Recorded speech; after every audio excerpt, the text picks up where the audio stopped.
Assalamu alaikum. I hope you all are fine. So today we are going to continue the series of CS 610 that is computer networks और इंशाल्लाह जो आज जो है वो हमने लेक्चर नंबर 15 इसमें स्टार्ट करना है, ठीक है।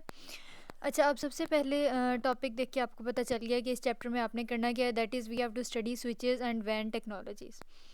अच्छा, अब जब बात आ गई कि स्विचेस की बात करनी है तो यहाँ पे क्या होगा बेसिकली कि हम स्विच और एक आपके पास डिवाइस होती है लाइक नेटवर्किंग डिवाइस या कनेक्शन डिवाइस जिसे हम हब कहते हैं, तो ये दोनों जो है वो यूज़ होती हैं, ठीक है। अब बेसिकली हम क्या करेंगे कि स्विच और हब को जो है वो ओवरऑल थोड़ा कंपेयर करेंगे और फिर हम देखेंगे कि हमने किसको किस सिनेरियो में यूज़ करना होता है, ठीक है। तो अब बेसिकली क्या है कि अगर आपके पास कोई ऐसा लैन है जो स्विचेस के ज़रिए से कनेक्टेड है, दैट इज़ स्विच लैन जो है, उसमें क्या होता है कि एक सिंगल इलेक्ट्रॉनिक डिवाइस होती है और वो सारे कंप्यूटर्स जो भी उस कनेक्ट लाइक लैन में उस पूरे नेटवर्क में कनेक्टेड होते हैं ना, उनको वो फ्रेम्स भेज रही होती है, ठीक है। कौन जो स्विच लैन होता है, स्विच लैन जो है वो बेसिकली क्या है, सिंगल इलेक्ट्रॉनिक डिवाइस है, ठीक है। और जब हम हब की बात करते हैं तो हम कहते हैं कि भाई हब में काफ़ी सारे पोर्ट्स होते हैं, काफ़ी सारी साइट्स होती हैं, जगह होती हैं जिनके ज़रिए से वो किसी सिंगल एक ही शेयर्ड मीडियम पे जो है वो अपना पूरा प्रोसेस कैरी आउट कर रही होती है। अच्छा, अब यहाँ पे देखें कि अगर फॉर एग्जांपल क्या होता है कि अगर आप दो कंप्यूटर्स को किसी लोकल एरिया नेटवर्क पे कनेक्ट करने की कोशिश करें हब के ज़रिए से, तो हम कहेंगे कि भाई अगर हब दरमियान में लगा हुआ है तो सिर्फ दो कंप्यूटर्स आपस में कम्युनिकेट कर सकते हैं, राइट। लेकिन अगर आपने स्विच यूज़ किया है तो फिर क्या होगा कि लाइक फॉर एग्जांपल ये दो कंप्यूटर्स आपस में कम्युनिकेट कर रहे हैं, फिर अगले दो कंप्यूटर्स आपस में कनेक्शन उन्होंने बनाया हुआ है, अगले दो ने बनाया हुआ है, तो लाइक दो दो के पेयर जो हैं कंप्यूटर्स के, वो एक वक्त में बहुत सारे काम कर सकते हैं। कब? अगर आपने दरमियान में स्विच यूज़ किया है, ठीक है। अगर आपने हब यूज़ किया है तो फिर क्या होगा कि सिंगल टाइम पे एक ही पेयर ऑफ कंप्यूटर्स जो है वो यूज़ होगा कम्युनिकेशन के लिए। तो ये बेसिक सा डिफरेंस है हब और स्विच के दरमियान में, ठीक है। अब समटाइम्स क्या होता है कि हमें कॉस्ट वगैरह बचाने के लिए, थोड़ा सब कुछ सस्ता रखने के लिए, कॉस्ट इफ़ेक्टिव रखने के लिए क्या होता है कि हमें पहले कंप्यूटर्स को हब्स के साथ कनेक्ट करना होता है, लाइक दो दो समझ लें कि कंप्यूटर्स को हब के साथ कनेक्ट किया और फिर उन हब्स को जो है वो इकट्ठा किसी स्विच के साथ कनेक्ट करना होता है, ठीक है। तो इससे क्या होता है कि आपकी जो कॉस्ट है पूरे नेटवर्क बिल्ड करने की, नेटवर्क कन्फिगर करने की, वो कम हो जाती है और थोड़ा ये मतलब कह लें कि एक इकोनॉमिक आपके पास एक वे बन जाता है, ठीक है। अब हब्स जो हैं वो बेसिकली क्या करते हैं, वो सिमुलेट करते हैं सिंगल शेयर्ड लैन सेगमेंट्स को, और जो स्विच होता है वो ब्रिज लैन को करता है। तो ये आपने एक और डिफरेंस जो है वो याद रख लेना है। अच्छा, अब यहाँ पे देखें वो कह रहा है कि हब्स, ब्रिजेस, स्विचेस, ये जितनी भी नेटवर्क डिवाइसेस हैं वो सिर्फ ईथरनेट लॉजिकल बस टोपोलॉजी के लिए लाइक लिमिटेड नहीं है, सिर्फ ये इसी टोपोलॉजी के लिए काम नहीं करती, बल्कि और भी टेक्नोलॉजीज़ हैं, जैसे टोकन रिंग हो गया, जैसे fibre distributed data interconnect interface हो गया, उसके अलावा FDDI hub, token ring hub, तो ये सारी जो है वो हम प्रीवियस चैप्टर्स में काफ़ी डिटेल में देख चुके हैं। तो ये टेक्नोलॉजीज़ भी लाइक सपोर्ट करता है कौन, हब्स, ब्रिजेस और स्विचेस। अच्छा, अब यहाँ पे फिर हम बात करते हैं कि यहाँ पे लाइक क्या होता है कि अगर हम जो है वो ओवरऑल बात करें नेटवर्क्स की कैरेक्टराइजेशन के बारे में, तो आपके पास यहाँ पे तीन मेजर एरियाज़ जो हैं नेटवर्क्स के वो बताए हुए हैं। एक लैन है, then you have MAN and then वैन। तो लैन क्या है, किसी सिंगल बिल्डिंग, जैसे आपका कैंपस है यूनिवर्सिटी का, तो वहाँ पे लैन ऑपरेट हो रहा है, ठीक है। इसी तरह मैन क्या होता है, सिंगल सिटी, फॉर एग्जांपल आपका सिटी है फॉर सपोज लाहौर, तो उस सिटी में जितने कैंपसेस हैं आपकी यूनिवर्सिटी के, उन सब का अगर एक नेटवर्क बनाएं, that will be metropolitan area network, that is man. फिर अगर क्या है कि अगर हम कंट्री लेवल की बात करें या फिर अक्रॉस द कॉन्टिनेंट्स या वर्ल्ड वाइड नेटवर्क की बात करें, तो वो वैन होगा। जैसे गूगल, वर्ल्ड वाइड वेब जो आपने पढ़ा होगा, तो वो असल में जो है वो वैन है, that is wide area network, ठीक है। अच्छा, अब हम बात करते हैं कि लैन और वैन की का ऐसे क्या डिफरेंस है। देखिए, वो कह रहा है कि लैन जो है वो लोकल एरिया के लिए होता है, लाइक लोकल एरिया नेटवर्क है, समझ लें किसी सिंगल बिल्डिंग के लिए। लेकिन अगर आप दरमियान में कोई सैटेलाइट ब्रिज यूज़ कर रहे हैं तो उससे लैन थोड़ा सा एक्सटेंड भी हो जाता है। लेकिन क्या होता है कि अगर आपने आर्बिट्रेरली मैनी कंप्यूटर्स, लाइक जो हमें पता ही ना हो कि ऐसे कितने ज़्यादा कंप्यूटर्स को आपने अकोमोडेट करना है, अपने नेटवर्क का पार्ट बनाना है, तो फिर लैन को बेशक आप जितने मर्जी से टाइट ब्रिजेस लगा लें, फिर भी उसको इतना एक्सटेंड नहीं किया जा सकता जितना कौन एक्सटेंडेबल है, वैन। वैन क्या है, वाइड एरिया नेटवर्क, और this is scalable to long distances, के जितना मर्जी आप चाहें उतना एक्सटेंड कर सकते हैं वैन को। खैर, अब हम बात करते हैं पैकेट स्विचेस की। अब देखें, अगर आपने अपने कंप्यूटर्स को या अपने नेटवर्क को कह लें कि बहुत ज़्यादा डिस्टेंसेस तक एक्सपेंड करना है, या फिर आपने उसमें बहुत ज़्यादा कंप्यूटर्स ऐड करने हैं, तो उसके लिए पैकेट स्विच यूज़ होगा।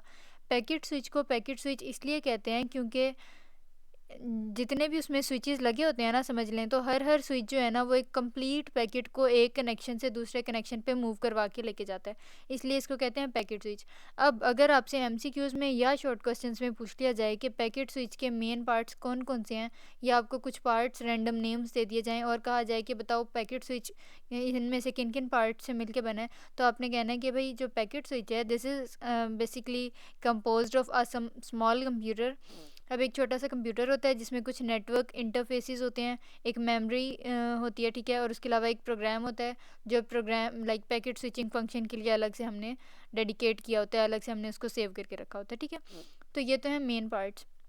अब ये नीचे आपको पैकेट स्विच नज़र आ रहा है, ये पैकेट स्विच है, ठीक है। और यहाँ पे जो आपको इसके पोर्ट्स नज़र आ रहे हैं, सॉकेट्स कह लें कि नज़र आ रही हैं, ये दूसरे कंप्यूटर्स के साथ कनेक्ट करने के लिए यूज़ होंगी, और यहाँ पे जो नज़र आ रही हैं वो दूसरे पैकेट्स के साथ लाइक पैकेट स्विचेस के साथ कनेक्ट करने के लिए यूज़ होंगी, ठीक है।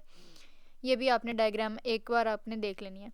अच्छा, पैकेट स्विच बेसिकली क्या करता है कि बहुत सारे कंप्यूटर्स के साथ भी कनेक्शन अपना बना सकता है, उसके अलावा एक पैकेट स्विच दूसरे पैकेट स्विचेस के साथ भी कनेक्शन बना सकता है। अब अगर पेपर में आ जाता है कि भाई डिफरेंस बताओ, तो आपने कहना है कि भाई अगर एक पैकेट स्विच जो है वो दूसरे पैकेट स्विचेस के साथ कनेक्ट होता है तो वो हाई स्पीड कनेक्शन जो है वो देगा आपको, ठीक है। लेकिन अगर एक पैकेट स्विच दूसरे कंप्यूटर्स के साथ जो है वो कनेक्ट हो रहा है तो फिर लो स्पीड कनेक्शन होंगे। तो ये जो टेक्नोलॉजी होती है वो डिपेंड करती है कि आपने क्या स्पीड चाहिए। अगर आपको हाई स्पीड चाहिए तो लाइक आपने क्या सेलेक्ट करना है, और लो स्पीड चाहिए तो फिर क्या करना है, ठीक है, लाइक फिर कंप्यूटर्स के साथ कनेक्ट करना है। तो इस तरह सिनेरियो बेस्ड क्वेश्चंस जो है पेपर में आते रहते हैं। एंड बी रेडी मेंटली कि आपको सिंपल ये नहीं कहेंगे कि भाई बताओ what is a packet switch, वो थोड़ा सा कॉन्सेप्ट बेस्ड क्वेश्चन होता है। लेकिन द थिंग इज़ कि अगर आपका कॉन्सेप्ट क्लियर होगा then you can attempt the answer very efficiently इंशाल्लाह। अच्छा, अब नेक्स्ट आ जाता है packet switches as building blocks. तो अब देखें, अब जैसे वाइड एरिया नेटवर्क है जो मैंने आपको बताया कि भाई वर्ल्ड वाइड जो है वो उसने स्पैन किया होता है, तो उसमें क्या होता है कि असल में बहुत सारे पैकेट स्विचेस को लिंक किया होता है एक दूसरे के साथ, they are link together, right. तो बहुत सारे पैकेट स्विचेस आपस में लिंक टुगेदर करके एक आपके पास वाइड एरिया नेटवर्क बनाते हैं। एंड इन केस वो आपसे पूछ ले कि जो वैन होता है उसमें क्या बहुत ज़्यादा रेगुलर कनेक्शंस होने की ज़रूरत होती है, बहुत ज़्यादा पैटर्न फॉलो करने की ज़रूरत होती है, so the answer is no, वैन does not need a symmetric और रेगुलर कनेक्शंस। इसमें क्या होता है कि हर स्विच एक से ज़्यादा स्विचेस के साथ, हर कंप्यूटर एक से ज़्यादा कंप्यूटर्स के साथ, हर स्विच एक से ज़्यादा कंप्यूटर्स के साथ, लाइक एक से ज़्यादा जितने भी हों उसमें उनके साथ कनेक्ट हो सकता है। आपको बहुत ज़्यादा स्ट्रेट फॉरवर्ड और हाईली डिसिप्लिन्ड कनेक्शन और सिमेट्रिक लाइक सिमेट्री बनाने की ज़रूरत नहीं है, ठीक है। एक तो बात हो गई है। अच्छा, अब यहाँ पे बात आ जाती है स्टोर एंड फॉरवर्ड। अब store and forward basically again packet switches का कह लेंगे एक फ़ीचर है, एक फंक्शनैलिटी है। सो इसमें क्या होता है कि लाइक जो डेटा डिलीवर होता है ना, सबसे पहले हर पैकेट उसे अपने पास स्टोर भी करता है और फिर उसे अगले पैकेट्स के पास फॉरवर्ड भी कर देता है। तो इसलिए हम कहते हैं कि भाई जो पैकेट स्विचेस हैं वो store and forward technology use करते हैं, या जो डेटा डिलीवरी है वो स्टोर एंड फॉरवर्ड टेक्नोलॉजी के ज़रिए से होती है। क्यों? क्योंकि हर पैकेट स्विच जो है वो अपने पास पैकेट को स्टोर भी करता है और फिर उसको मज़ीद स्विचेस के पास फॉरवर्ड भी कर देता है। और ये जो सारे पैकेट्स हैं वो क्यू में जो है वो लाइक लाइन में लगे होते हैं, वेट कर रहे होते हैं। अच्छा, फिर फिज़िकल एड्रेसिंग इन अ वैन की अगर बात करें तो थोड़ा सा इसको लैन के मुकाबले में लेके चलते हैं। तो जैसे लैन में क्या होता था कि डेटा पैकेट्स के ज़रिए ट्रांसमिट होता था, तो यहाँ पे भी ऐसे ही है। उसके अलावा लैन के जो पैकेट्स हमने पढ़े थे उसमें हर पैकेट का एक फॉर्मेट होता था और एक स्टार्ट में हेडर लगा होता था, तो वैन में भी ऐसे ही है। इसी तरह पैकेट हेडर में एक डेस्टिनेशन एड्रेस है कि भाई उसने पहुंचना कहाँ है, और सोर्स एड्रेस है कि वो आ कहाँ से रहा है। उसके अलावा बहुत सारे वाइड एरिया नेटवर्क्स जो हैं दे यूज़ अ हायरार्किकल एड्रेसिंग, कि एक वो पूरी हायरार्की जो है वो फॉलो कर रहे होते हैं एफिशिएंसी के लिए, ठीक है। अब होता क्या है कि एक पार्ट ऑफ एड्रेस जो है वो आपको डेस्टिनेशन स्विच आइडेंटिफाई करता है, और दूसरा जो पार्ट ऑफ एड्रेस है वो पोर्ट बताता है स्विच पे। अब ये कैसे है, यहाँ पे मैं आपको समझाती हूँ। यहाँ पे देखें, अब ये आपको नज़र आ रहा है ना, ये फॉर एग्जांपल एक ये डेस्टिनेशन स्विच है और एक ये स्विच है, ठीक है। अब यहाँ पे आपको एड्रेस नज़र आ रहा है 1 2। अब ये क्यों है, 1 इसलिए है क्योंकि ये स्विच नंबर 1 है, और यहाँ पे ये जो छोटे छोटे पोर्ट्स या जिनको सॉकेट्स स्विचेस कह लें वो जो लगे हुए हैं 1 2, तो सेकंड नंबर वाले पे जो है वो ये वाला लाइक पोर्ट कनेक्टेड है, तो ये 1 2 है। इसी तरह इस एड्रेस की बात करें तो 1 इसलिए है क्योंकि ये स्विच नंबर 1 है, और इस इन सॉकेट्स को काउंट करें 1 2 3 4 5, तो ये 5 वाला है तो इसलिए 1 5 हो गया। इसी तरह इस यहाँ पे आ जाएँ तो ये जो एड्रेस है ये स्विच नंबर 2 का है ना, इसलिए यहाँ पे ये 2 लिखा हुआ है, और फिर ये पहले वाले से कनेक्टेड है तो 1। इस तरह ये स्विच नंबर 2 है तो यहाँ पे ये 2, और 1 2 3 4 5 6, यहाँ पे 6 है तो फिर इसलिए यहाँ पे 6 लिखा हुआ है। ठीक है, तो अगर पेपर में फॉर एग्जांपल आपके पास यही डायग्राम आ जाती है लेकिन ये एड्रेस वाली जगह खाली होती है, तो मेक श्योर करें कि आपको ये बात समझ आ गई है कि यहाँ पे नंबरिंग किस तरह है, ताकि आप एग्जाम्स में भी अच्छे से अटैम्प्ट कर सकें, और इस तरह के क्वेश्चंस लॉन्ग में भी आ सकते होते हैं, मतलब आ जाते हैं। ठीक है, सो किसी भी चीज़ को आपने ऑर्डिनरी कंसिडर करके जो है वो इग्नोर नहीं करना, otherwise this will lead to the loss of marks ultimately, right. well moving on to the last topic of this particular chapter, which is next hop forwarding। और next hop forwarding में क्या होता है कि जो packet switches होते हैं ना, उन्होंने लाइक नेक्स्ट हॉप जो है वो अपने लिए चूज़ करनी होती है, अपनी अपनी कह लें कि डेस्टिनेशन चूज़ करनी होती है, अपने पैकेट्स उन्होंने कहाँ फॉरवर्ड करने होते हैं उन्होंने ये चूज़ करना होता है।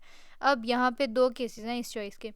अगर तो उन्होंने किसी लोकल कंप्यूटर पे ही सेंड करना है डेस्टिनेशन, कोई आसपास वाला ही कंप्यूटर है, तो फिर क्या होगा कि जो पैकेट स्विच है वो कंप्यूटर पोर्ट डिलीवर करेगा।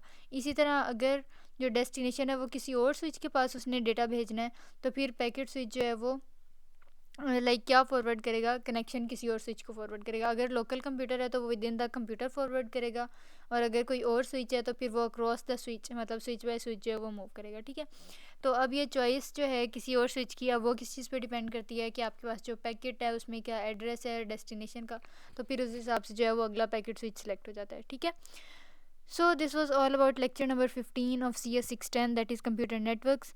इसमें अगर कोई भी क्यूरी या कन्फ्यूजन हो so you can always drop a comment, and if you are new to this channel then don't forget to subscribe and hit the bell icon as well. See you soon, till then, khuda hafiz.